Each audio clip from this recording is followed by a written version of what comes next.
Ya, kita mulai dari sebuah pertanyaan dulu ya.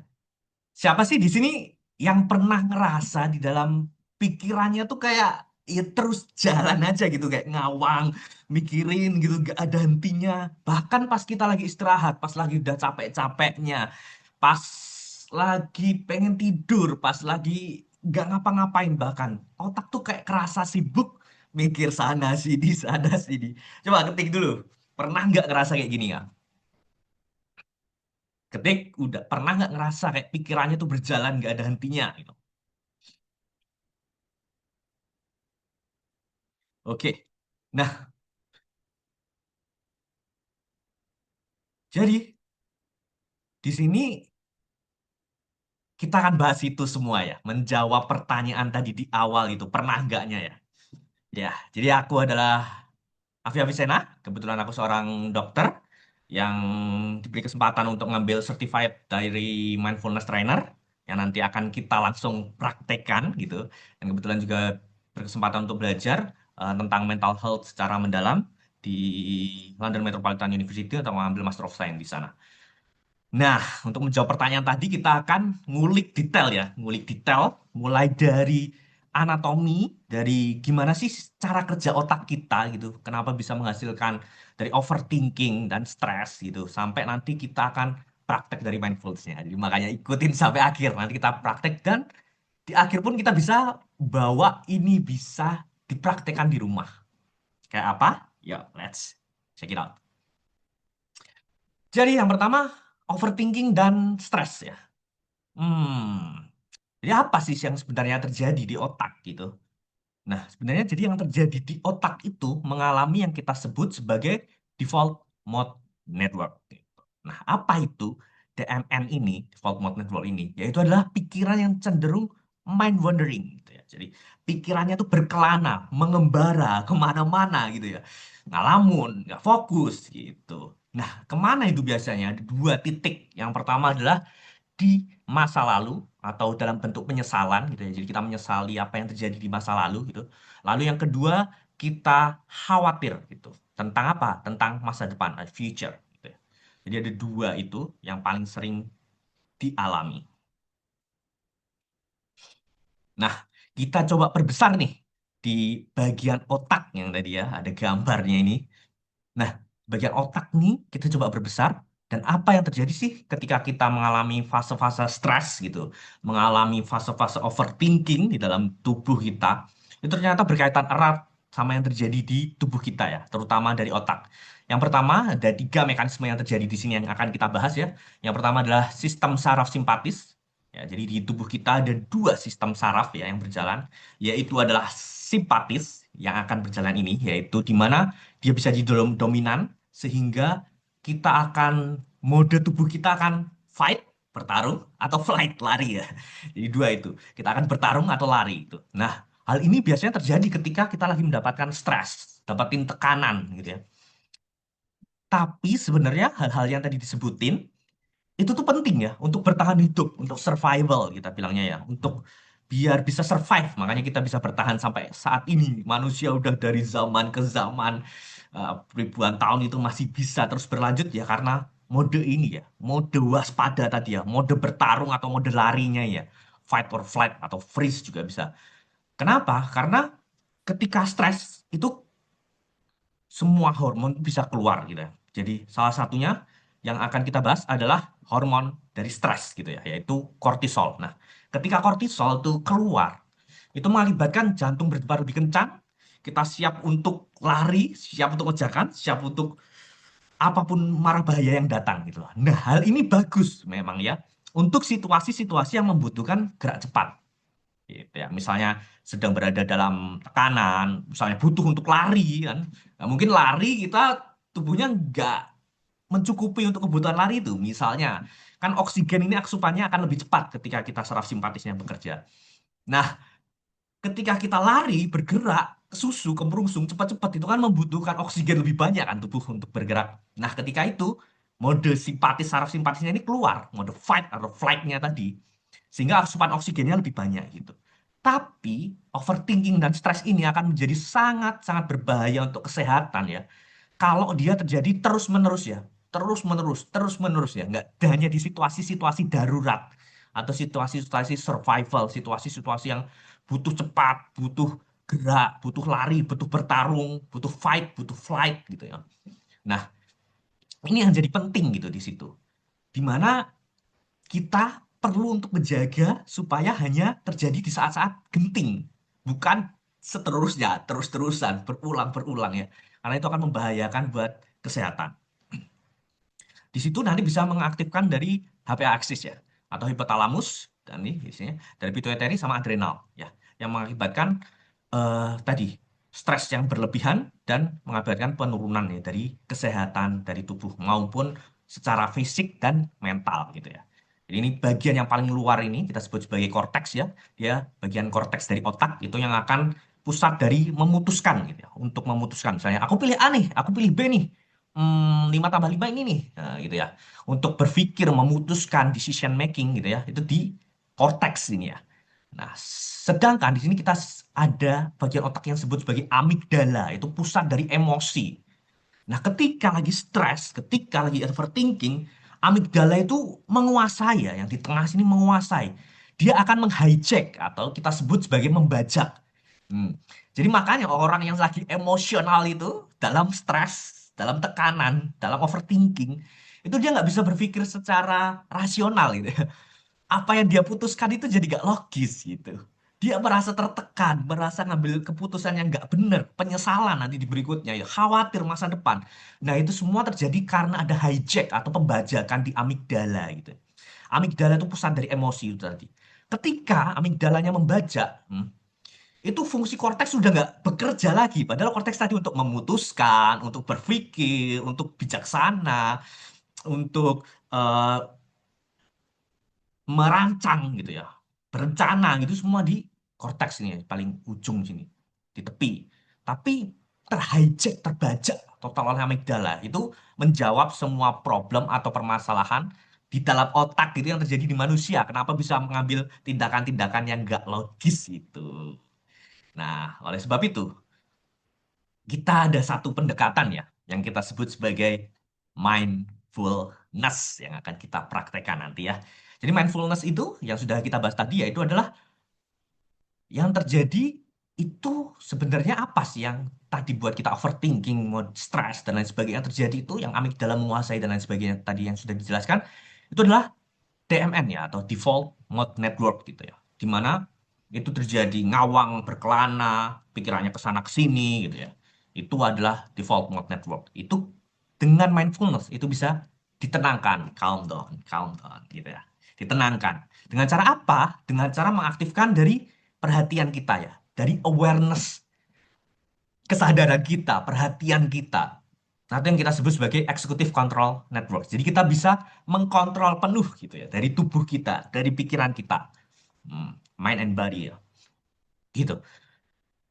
Karena sebenarnya ini cukup berbahaya ya ketika kita terus-terusan di overthinking dan stres ya. Hormon kortisol itu bisa di tubuh secara meningkat, akibatnya bisa sampai nanti hipertensi, stres berkepanjangan. Terus tadi dibilang bisa sama Coach Tiffany bisa sampai depresi ya, stres dan lain sebagainya itu bisa karena tadi ya fase-fase fight or flight-nya tadi dia berlangsung secara lama. Makanya kita perlu pendekatan dari mindfulness. Gitu. Nah, sebenarnya mindfulness itu apa sih? Kita bahas sebenarnya mindfulness itu apa dan dia bisa dilakuin kapan dan bisa nggak sih dilakuin sendiri gitu. Kita jawab semua pertanyaan di awal pernah atau enggaknya itu tadi.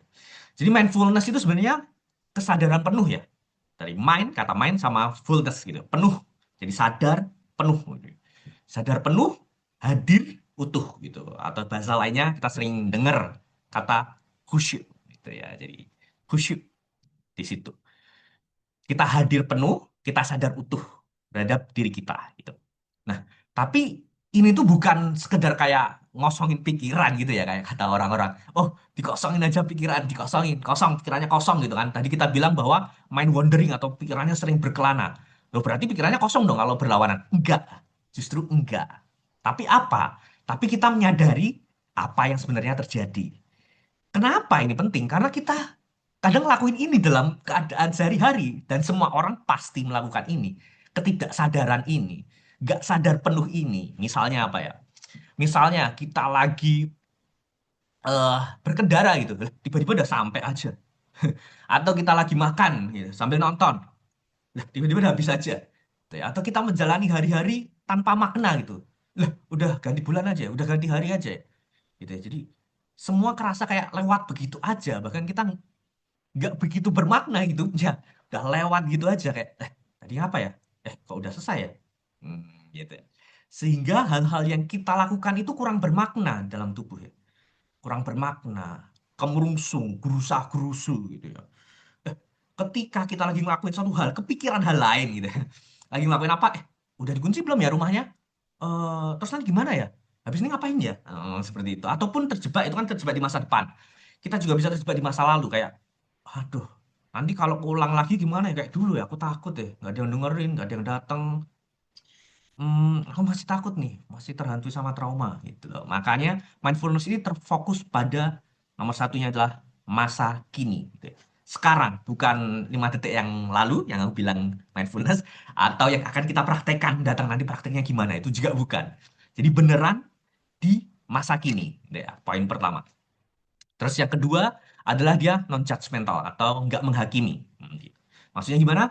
Jadi mindfulness itu pengertiannya lainnya adalah nggak menghakimi. Karena kadang kita nggak ngerasa kayak eh di mana kita nganggapan bahwa oh marah itu sesuatu yang negatif gitu kan. Padahal nggak juga. Atau stres tadi sesuatu yang negatif. Padahal nggak juga.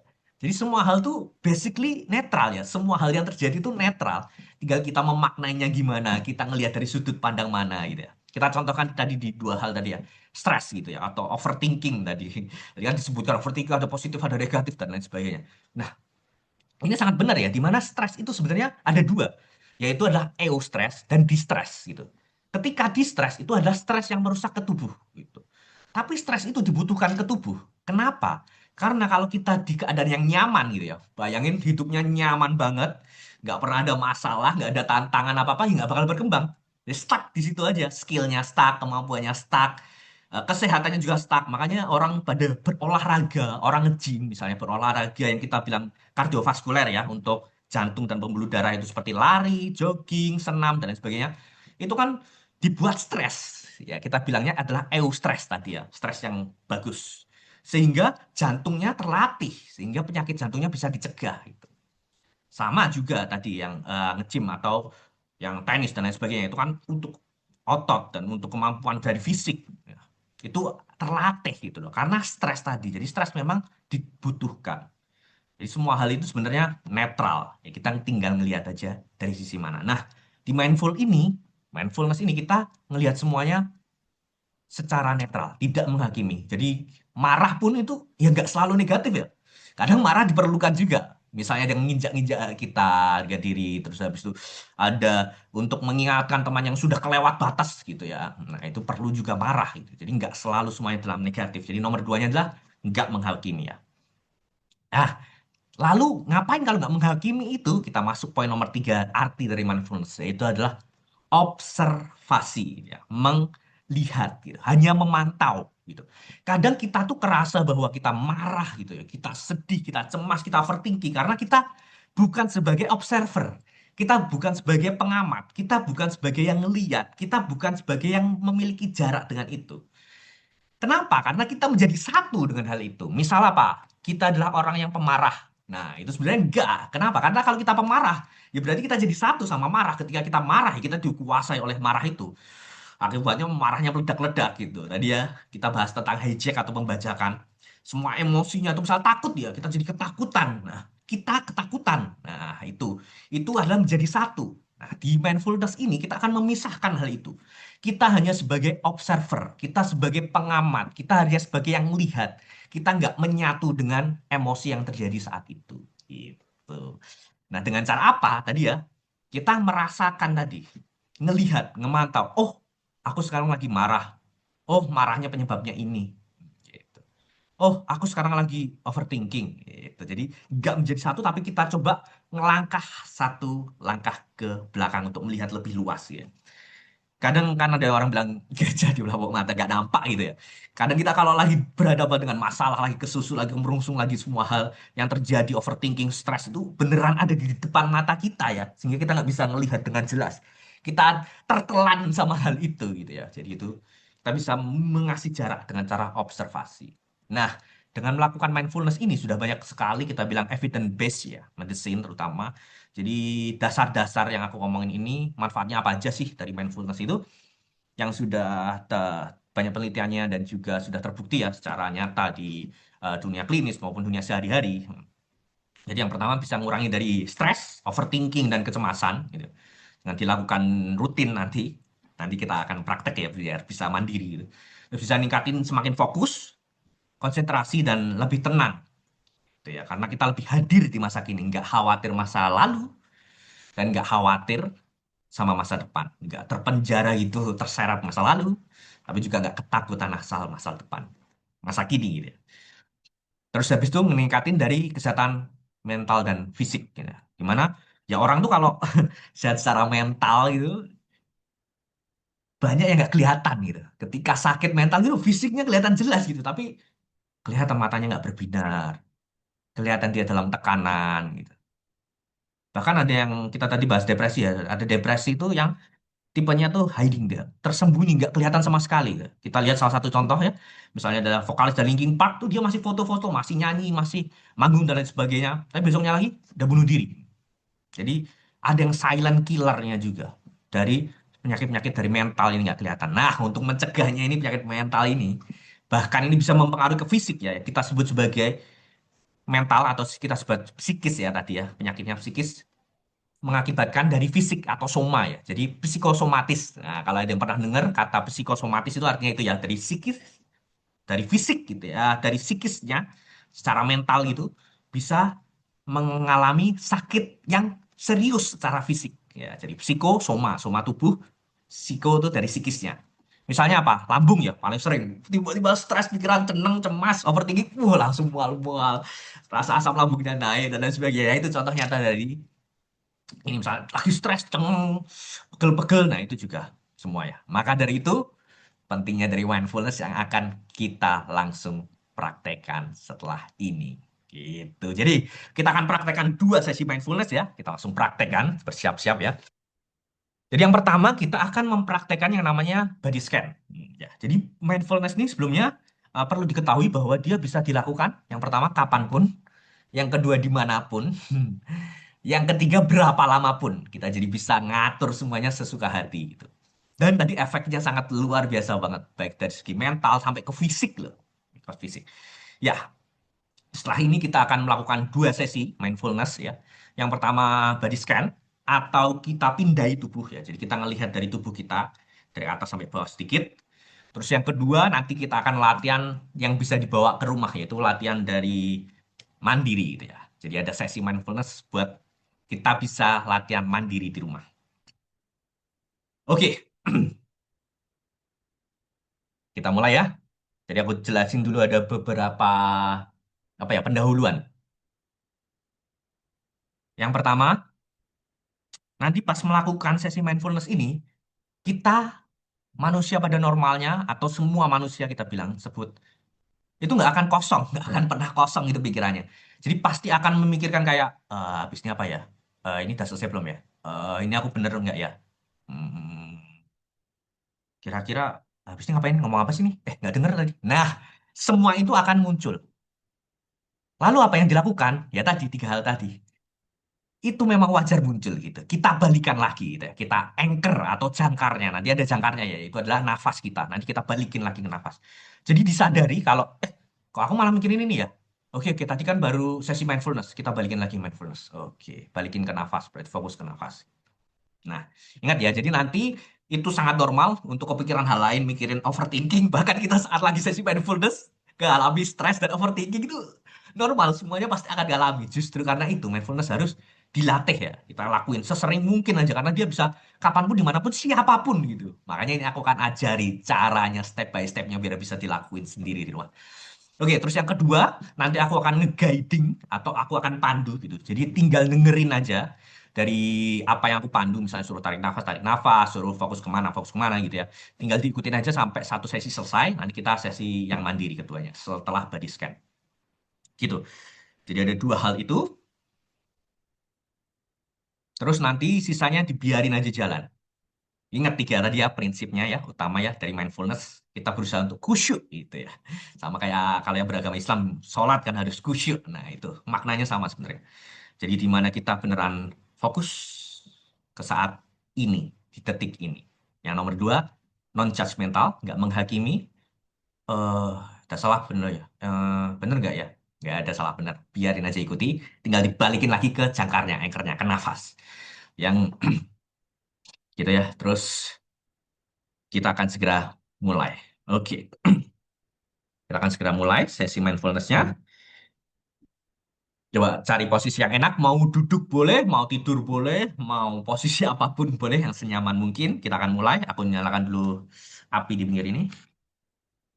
Ya, kita kasih background-background api unggun di sebelah kita ya. Biar lebih khusyuk lagi. Oke, kita mulai sesi mindfulness-nya. Dibuka dulu matanya. Kita mulai sesi mindfulness-nya. Silahkan berkonsentrasi. Tarik nafas dalam lewat hidung, keluarkan lewat mulut. Tarik nafas lewat hidung, keluarkan lewat mulut. Oke, sekarang bisa dipejamkan matanya. Kita pejamkan matanya dengan santai dan rileks. Tarik nafas dalam lewat hidung, keluarkan lewat mulut. Bagus, seperti itu. Tetap memejamkan mata, kita segera mulai. Tarik nafas lewat hidung, keluarkan lewat mulut. Begitu nanti kita kepikiran hal lain, langsung kembalikan lagi ke nafasnya. Cara kembalikannya, tarik nafas dalam, keluarkan perlahan. Setiap kali kita kepikiran hal lain, selain yang aku sedang pandu, kita segera kembalikan lagi ke jangkarnya, anchornya, yaitu nafas. Tarik nafas dalam sekali lagi, keluarkan lewat mulut, perlahan. Nanti bisa dilakukan terus-menerus sampai sesi ini selesai dengan fokus ke nafas, dengan cara, sekali lagi, tarik nafas dalam lewat hidung, keluarkan perlahan dari mulut. Kita mulai body scanning, memindai tubuh. Sambil terus atur nafasnya, fokus ke nafasnya. Kita mulai fokuskan dari mata kita. Di mana kita kerasa mata kita lagi tertutup. Rasain udara yang nyentuh ke mata. Kerasa kalau di situ ada angin. Atau nggak kerasa apa-apa di mata. Kerasa sentuhan udaranya. Kalau di tempatku ada AC, kerasa AC-nya, kerasa dinginnya AC. Kalau tempat teman-teman bisa dirasain udaranya dirasain, anginnya dirasain, atau nggak kerasa apa-apa dirasakan. Fokus ke mata, ke kelopak mata yang lagi menutup. Izinkan kelopak mata kita yang sedang tertutup semakin lemes, semakin rileks, semakin santai. Yang tadinya kita rasa nutupnya tegang, nutupnya kenceng, kita biarkan kelopak mata kita terasa tenang, rileks, santai. Biarkan kelopak mata kita jatuh tanpa ditahan, tanpa tegang. Biarkan kelopak mata kita tenang, rileks, santai. Kita akan segera memikirkan hal lain, segera nggak fokus. Segera sadari, oh aku nggak fokus, oh aku malah mikirin hal lain, oh aku takut salah. Gitu. Dan kembalikan lagi ke nafas dengan cara tarik nafas dalam, keluarkan lewat mulut. Sekarang kita ngerasa benar-benar di mana mata kita kerasa kelopak matanya santai, tenang, dan rileks. Kita biarkan, kita izinkan tubuh kita untuk lebih tenang, lebih santai, lebih rileks. Kita rasakan suara-suara yang ada lewat telinga.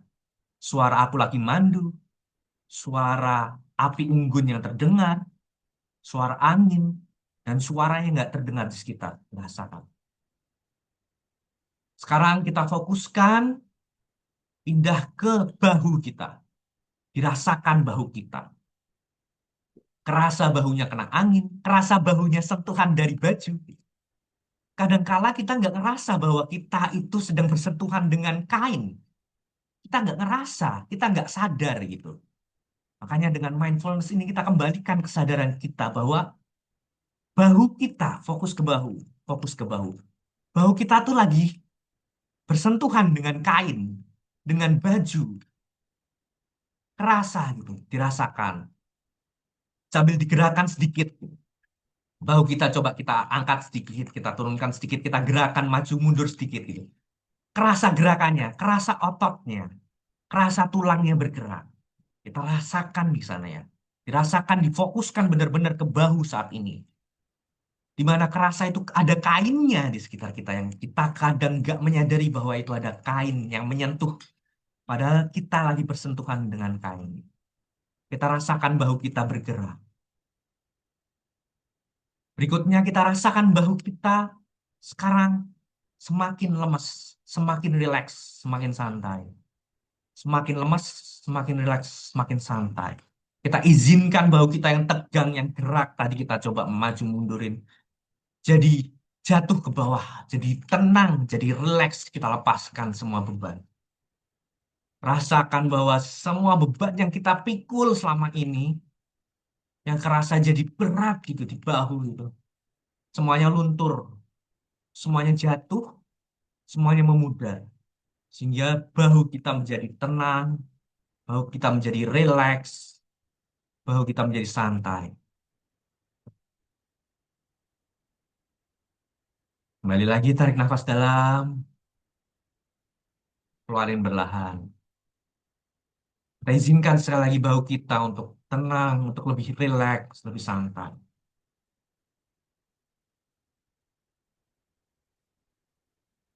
Bagus, teman-teman sudah melakukan dengan sangat baik. Jangan takut salah, nggak ada kata salah. Kita akan terus mencoba, kita akan terus berusaha.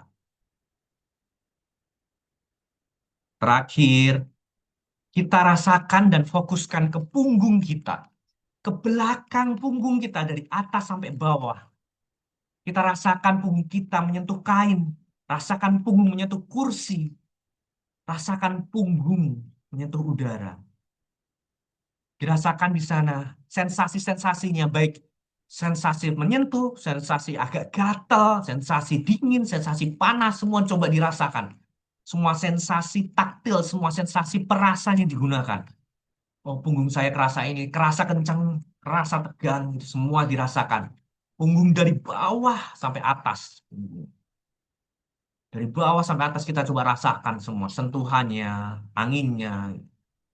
Dirasakan baik-baik, difokuskan ke punggung semua. Kalau sudah, kita coba izinkan punggung kita untuk lebih rileks, lebih santai, lebih tenang. Kita izinkan punggung kita lemes, semua beban-beban hidup, semua beban pikiran, overthinking, stres yang kita pikul di punggung kita, kita let it go. Kita biarkan semuanya lewat. Kita biarkan mereka luntur. Kita lemeskan semua otot-otot yang ada di punggung kita. Sekali lagi, kita izinkan, kita relakan semua, kita ikhlaskan, kita khusyuk untuk fokus ke punggung supaya lebih lemas, lebih tenang, dan lebih rileks. Sebelum kita akhiri di sesi pertama kita body scan, kita coba gerakan dari jari-jari tangan kita, jari-jari kaki kita, gerakan perlahan. Rasakan dia bergerak, rasakan dia bergerak. Rasakan udaranya, rasakan gerakannya.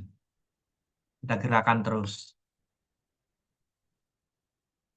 Terakhir, kita ikhlaskan semua dan kita rilekskan semua tubuh kita.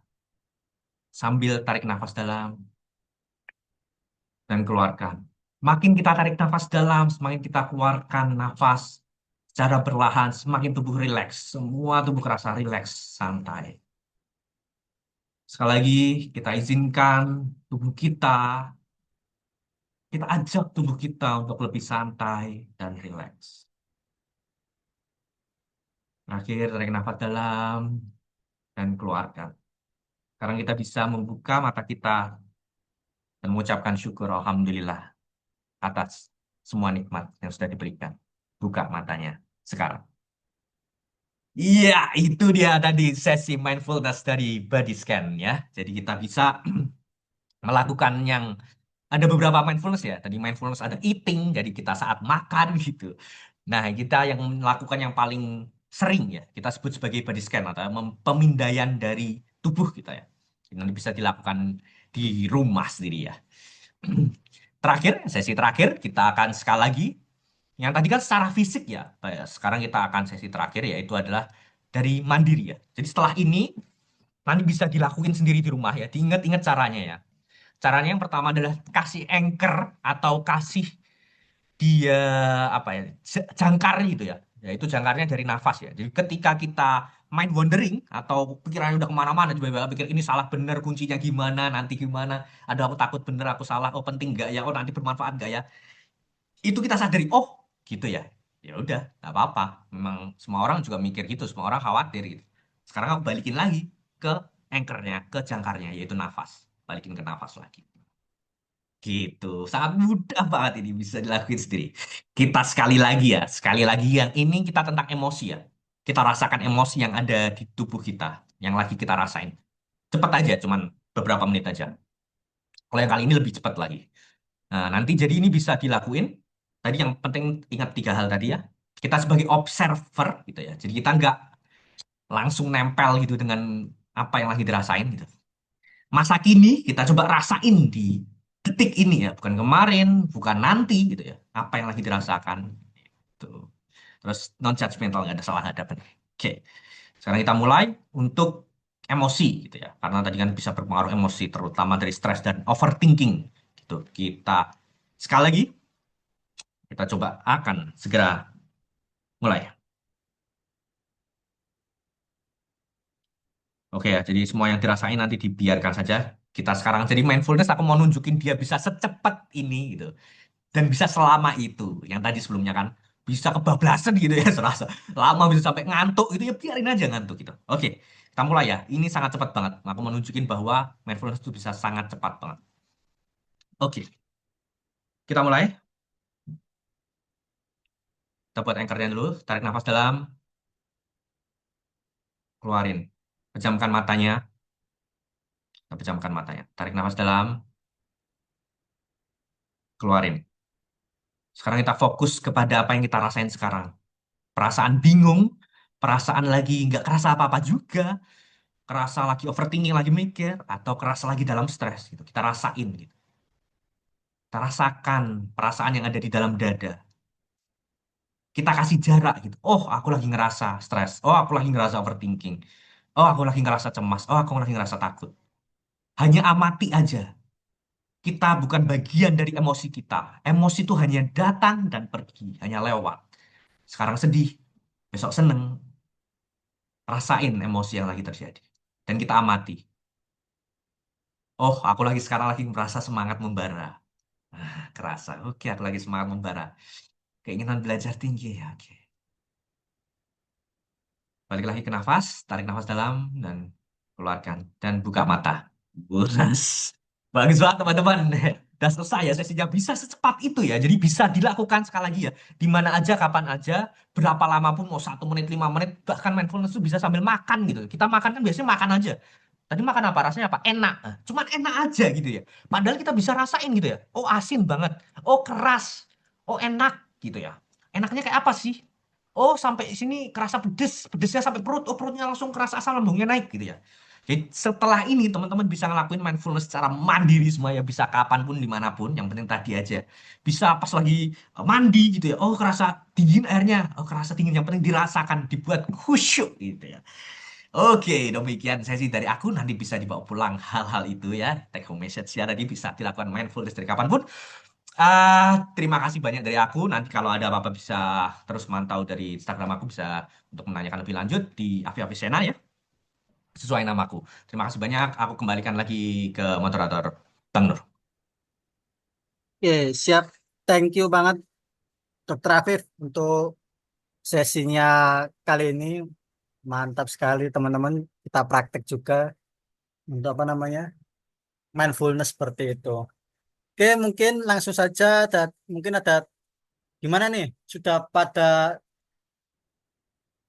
lebih tenang dan sadar penuh nggak nih teman-teman setelah sesi mindfulness-nya nih teman-teman? Atau jangan-jangan kita ini masih apa namanya masih bingung atau masih belum sadar nih? Nah, mungkin masih ada pertanyaan nih yang apa yang mau ditanyakan ke Coach Rifani atau Dr. Hafiz, bisa langsung tulis di chat kolom komentar atau langsung open mic seperti itu, dipersilahkan teman-teman.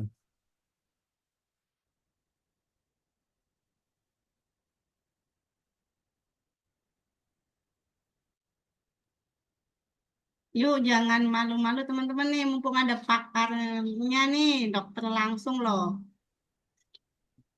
Atau yang malu boleh tulis di kolom chat ya, Bang. Oh, iya deh.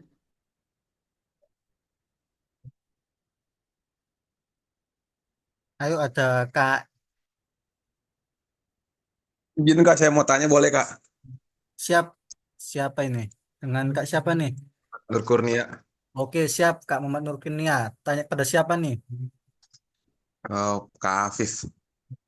Oh, siap ke Dokter Afif ya. Iya, Baik, saya kan dipersilakan. ini sih Kak apa?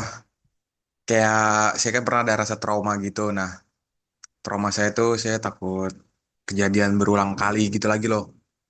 Nah, padahal saya juga waktu itu udah pernah sampai ke psikiatri terus ke eh, psikolog sih katanya besok ini kan dari psikiatri ke psikolog. Nah, itu caranya gimana ya biar kayak maksudnya saya yakin kayak kejadian tahun lalu itu nggak bakal kejadian ke saya karena kan jadi kan saya PNS nih Pak. Nah ada tes kayak untuk ke jenjang karir saya gitu. Nah saya tuh gagal. Nah sedangkan tahun besok tuh udah tahun terakhir saya kalau misalnya saya misalnya gagal untuk ikut tes tersebut, eh, itu yang jadi ketakutan saya. Saya takut malah apa nggak bisa ngelewatin itu padahal itu udah kesempatan terakhir saya. Terus juga kadang saya kalau misalnya naik motor atau naik mobil saya tuh selalu ada pikiran kayak duh naik mobil takut ketabrak nih, terus kayak naik pesawat takut pesawatnya jatuh atau nggak naik kapal gitu saya kayak takut tenggelam, kayak selalu ada negatif thinking terus di pikiran saya gitu loh. Nah itu buat ngilanginnya gimana ya? Sekian, terima kasih. Itu sih yang mau saya tanyain.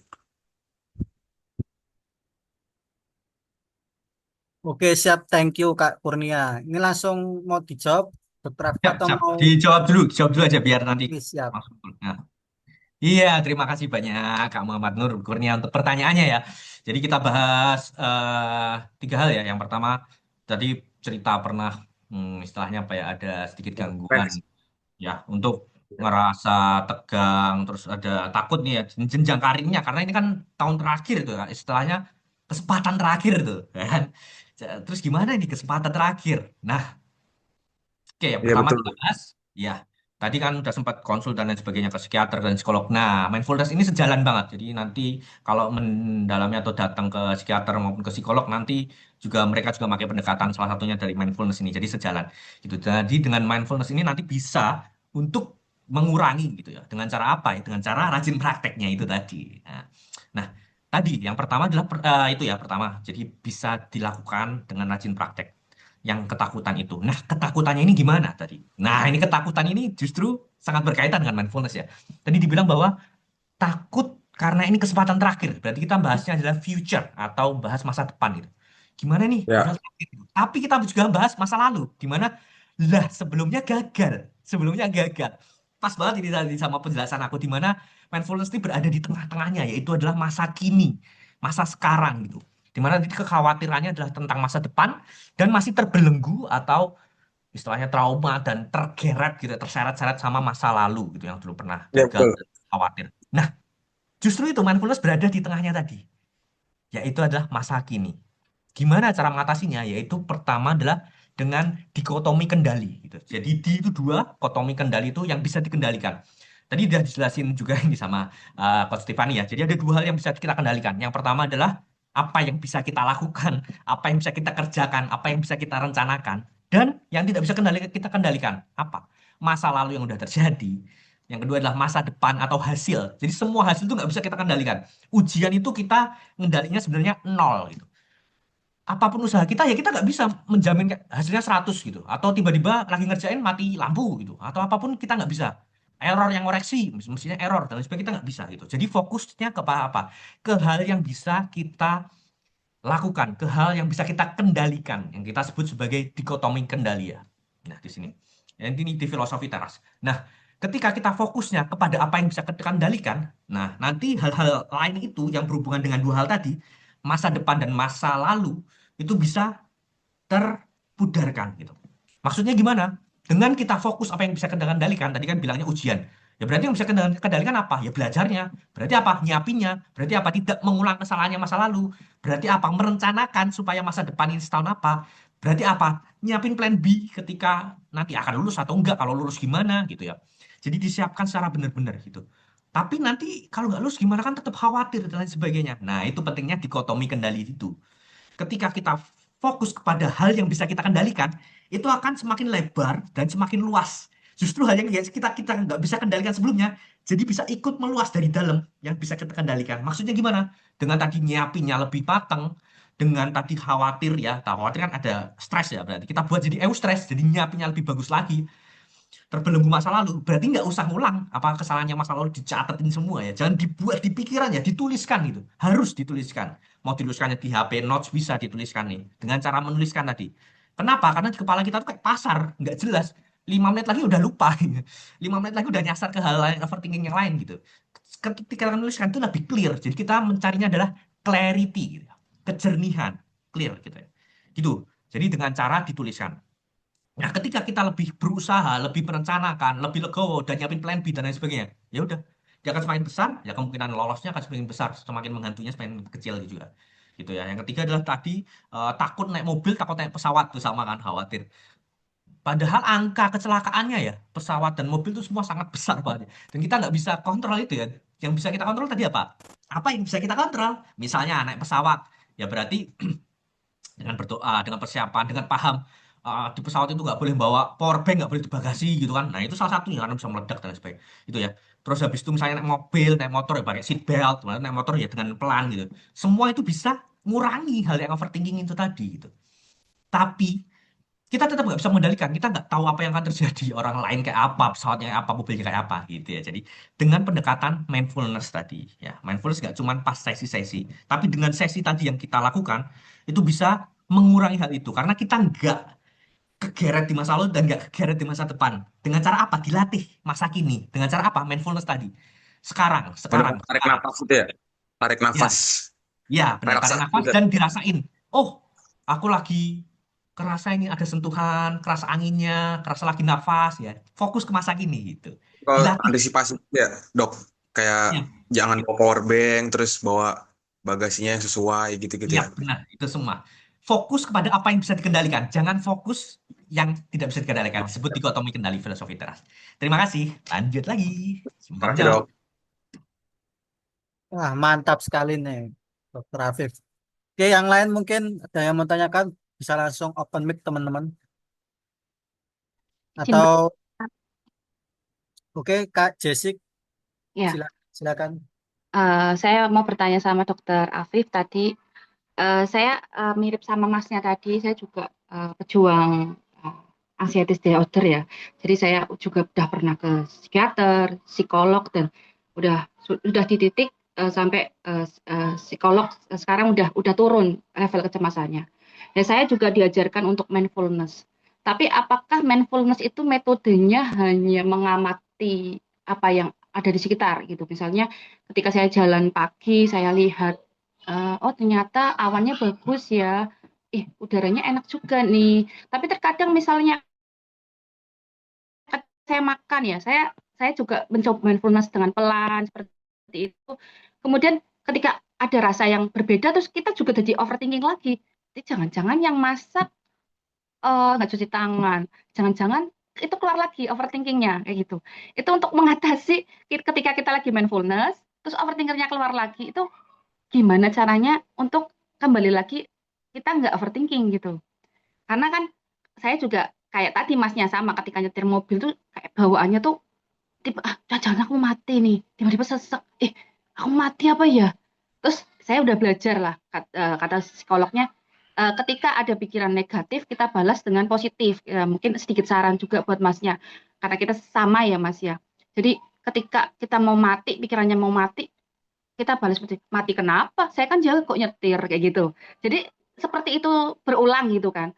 Sekarang udah turun nih level cemasnya. Nah, yang saya kadang masih pertanyaan itu ketika kita lagi mencoba mindfulness, terus kemudian keluar overthinking lagi, itu gimana caranya untuk membalikan mindfulness tadi, Pak? Terima kasih, Pak.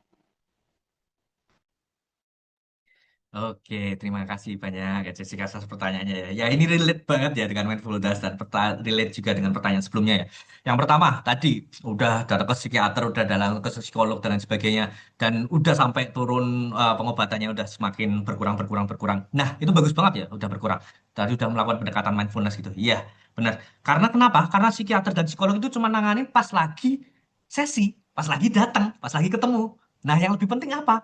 Yang lebih penting adalah yang dilakukan sehari-hari, yang dilakukan di rumah, yang dilakukan tiap detiknya, kesehariannya gimana, habitnya gimana, yaitu dengan apa? Tadi, pendekatannya mindfulness. Jelas, aku ya kan sebagai dokter, ya tahu pendekatan dari psikiater maupun psikolog itu sangat bagus gitu ya.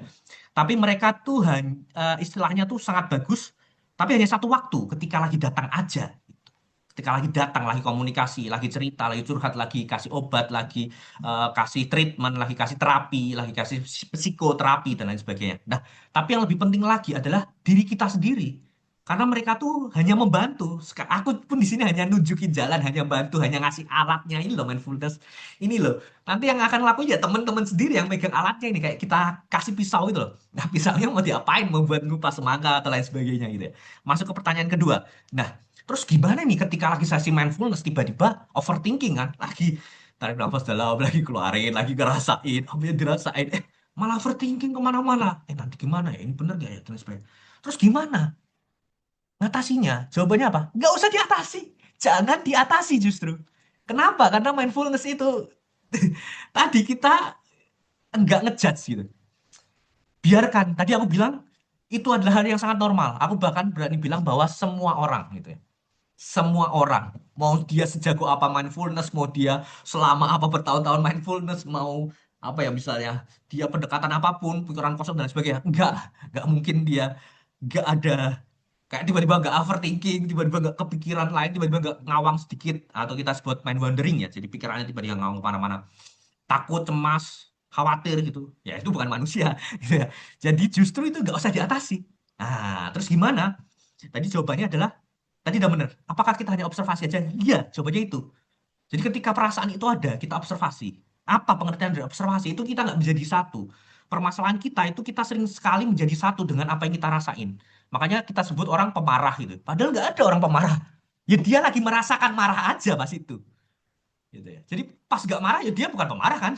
Gitu. Karena kita sering melabeling hal-hal itu. Padahal marah tadi, overthinking, stres itu cuma datang dan pergi gitu. Cuman bedanya dia bisa lebih melekat, dia bisa lebih nantol, dia bisa lebih berat gitu. Ketika kita nggak memberikan jarak, kita nggak memberikan space, kita nggak observe. Jadi bukan observe, kita masuk, kita nyantol, kita terperangkap, kita terjerembab, kita ikut gitu ke dalamnya gitu. Nah, mindfulness di sini bertugas untuk memisahkan itu sehingga kita sebagai observer penonton. Oh, aku lagi mikirin ini, ya udah nggak apa-apa gitu. Nggak usah dihakimi kayak, waduh nanti gimana ya overthinking ini gimana gantinya? Salah satu saran paling nggak masuk sebenarnya ke orang-orang yang overthinking, ya jangan dipikirin.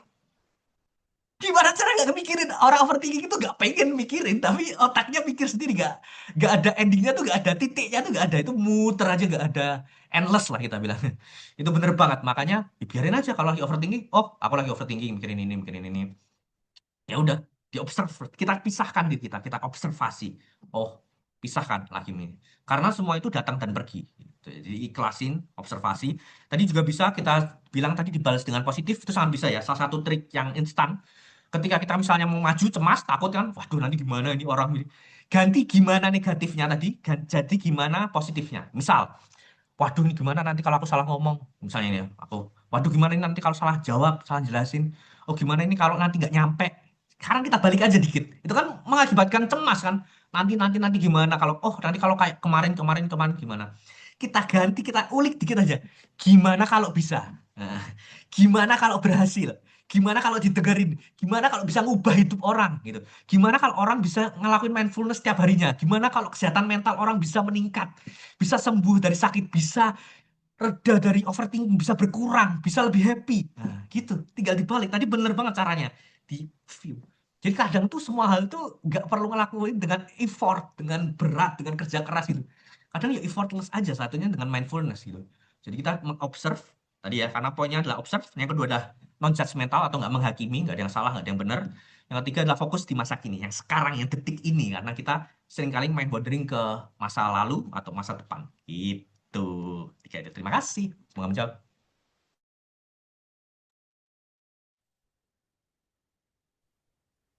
Oke, thank you Dokter Afif. Gimana Kak Jessic? Apakah ada mungkin respon tambahan atau cukup seperti itu Kak Jessic? Sudah cukup, Pak. Terima kasih. Oke, Ya, siap Kak satu lagi Jessic. mungkin ya, itu di chat. Makasih.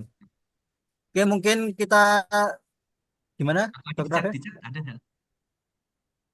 Satu lagi. Ya, di chat ada yang tanya di chat. Oh, yang di chat. Oke, yang ada di chat nih dari Kak Yulita nih. Kenapa malah tegangnya di dada ya Pak Dokter? Oke ya, terakhir ya, pertanyaan terakhir ya. Jadi kita bahas pertanyaannya Kak Yulita sama Kak Lydia Mutiara Roy ya, sama itu. Nggak bisa tidur, mikirin masalah gitu, sampai tegang di dada gitu. Cari belum ketemu kenapa gitu. Nah, itu justru yang dirasakan itu. Berarti mindfulness-nya kita bilang, ya bagus gitu. Kenapa? Karena kita fokus kepada apa yang dirasain saat ini. Kalau rasanya saat ini tegang di dada, ya udah itu memang tegang. Gitu. Tadi kan kita izinkan dia supaya lemas, supaya tenang. Kalau dia nggak ngizinin, ya udah biarin aja gitu. Oh, dadaku lagi tegang, itu aja. Oh, dadaku lagi tegang. Udah dia mati, observasi, udah gitu. Dan itu kelihatan tadi mindfulness ini kayak ecek-ecek banget ya, kayak gampang, ringan, terus kayak ngefek nggak ya? Kayak tadi sesi mindfulness nggak kerasa apa-apa ya? Iya, itu bener. Kenapa? Karena mindfulness ini istilahnya apa ya, bertingkat gitu loh. Tadi kan ada pertanyaan kayak, oh emang ini hanya observasi aja? Enggak, mindfulness banyak banget. Dan semakin dalam ya semakin kita bilang apa ya, semakin rumit gitu ya. Nanti ada mindfulness pas lagi makan, ngerasain makanannya kayak apa. Tadi bilang mindfulness, tadi kan bahas, ada pertanyaan juga bahwa kalau jalan-jalan ngeliat sekitar, nah itu juga kita fokus ke sekitar gitu. Itu nggak mudah banget. Kadang kita ya jalan cuma jalan aja tiba-tiba sampai gitu. Fokus ke sekitar gitu. Jadi mindfulness jawabannya sangat luas, sangat beragam, dan kita hanya membahas ini kayak kulitnya aja cuma sangat sedikit aja.